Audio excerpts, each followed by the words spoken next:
여당에서는 이 김건희 씨의 주가 조작 의혹을 계속해서 제기하고 있습니다.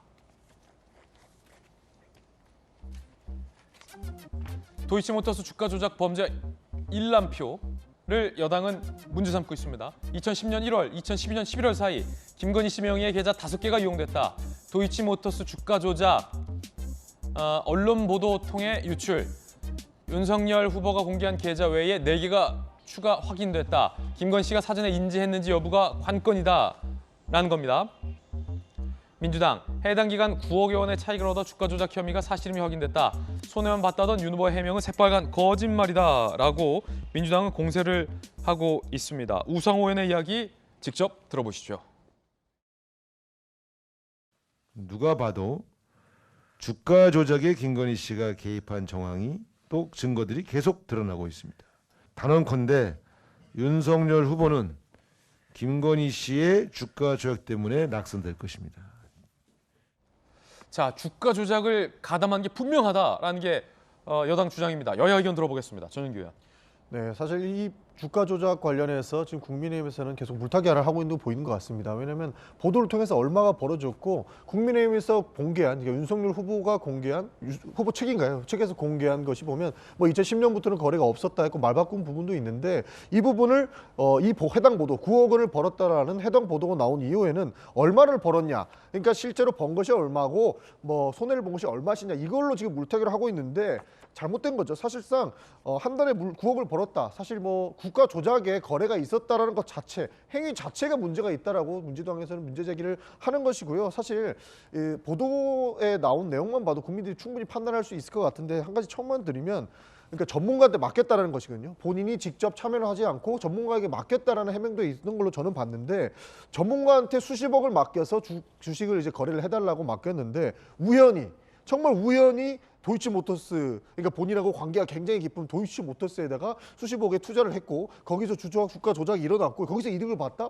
국민들이 납득할 수가 없는 것이죠. 해당 부분에 대해서 이런 의혹이 제기되었으니 민주당 입장에서는 주가 조작의 의혹을 명실히 밝혀라, 소명을 해라. 그리고 사실 억울할 수 있다. 이게 의혹이 사실이 아니라면 문제가 될 수 있으면 본인이 할 수 있는 통장 공개를 전체를 공개해서 모두가 함께 판단할 수 있게끔 하자. 문제가 있으면 저희는 고발을 진행할 것이고 문제가 없으면 받아들일 준비가 돼 있으니 밝히기만 하면 된다라고 주장을 하고 있는 걸로 좀 봐주시면 좋을 것 같습니다. 그렇군요. 이재명 기자, 일단은 김건희 씨의 계좌가 추가로 더 발견된 것은 맞는 거죠?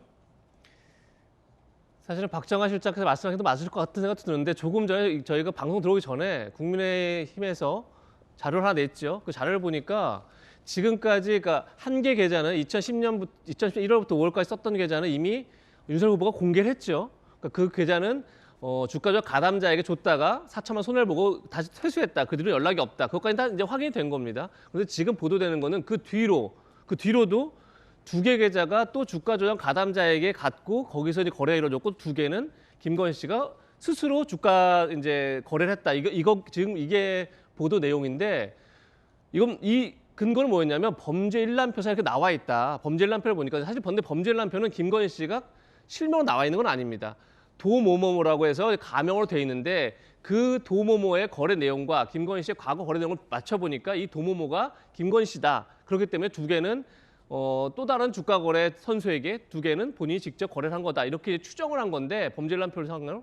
근데 지금 국민의힘에서 낸 오늘 자료를 보니까 그 2가지가 사실이 아니다. 왜냐하면 그 거래한 그 2명, 그러니까 2개 계좌를 또 다른 주가조 선수에게 줬다는 그 계좌는 사실상 또 다른 주식 계좌가 신용증권회사에게 맡겨서 거래한 거다. 전혀 그 주가 조작 선수와 무관하다라고 국민의힘이 또 밝혔더라고요. 그래서 사실 어느 게 사실인지는 모르겠으나 어쨌든 간에 저는 뭐 전현기 말한 것처럼 첫 번째 계좌 공개했듯이 나머지 계좌들의 문제가 없다 그러면 공개를 해서 정확하게 밝히는 게 국민들의 이해를 돕는 데 훨씬 더 도움이 될 것이다 이런 생각 분명히 듭니다. 그런 점에서 국민의힘도 계속 뭐 어떤 증거 자료 없이 사실이 아니다 이렇게 밝힐 것이 아니라 좀 더 명확한 증거를 제시하는 게 좋겠다 이런 생각이 듭니다. 박정환 시장님.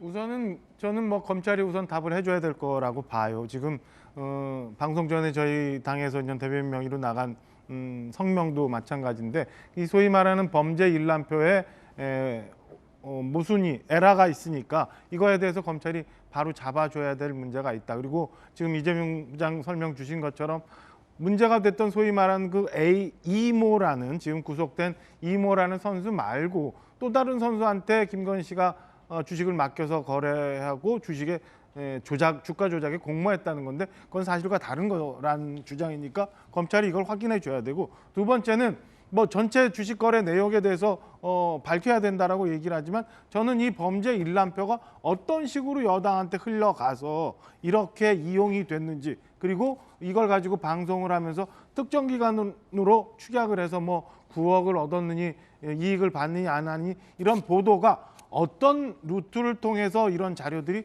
흘러갔는지 여당에서 먼저 좀 소명을 하는 게 우선이다라는 생각이고요. 마지막 보면 어제 어떤 경제 전문지에서 주식 전문가가 얘기를 하더라고요. 김건희 씨가 보유하고 있었던 도이치모터스 주가가 한 뭐 10여 년 정도의 전체 거래를 따지면 전체적으로 한 7천만 원 정도 벌었을 거다라는 분석을 어떤 주식 전문가가 얘기해요. 그런 걸로 따지면 저는 특정 기간을 줄여서 일부 보도가 9억이 시가차익이 있었다라고 하는 것도 잘못된 보도다라는 점을 말씀드립니다. 예, 이야기 나눠봤습니다. 앞서 한 패널이 윤석열 후보 부친의 자택이 2년 실거주 요건을 충족했기 때문에 양도세 면제 대상일 것이다라는 발언을 했습니다. 하지만 해당 주택은 2019년 거래 당시 19억 원의 거래가 됐고 현행법상 12억 초과분은 양도세 부과 대상이라는 점을 밝혀드리겠습니다.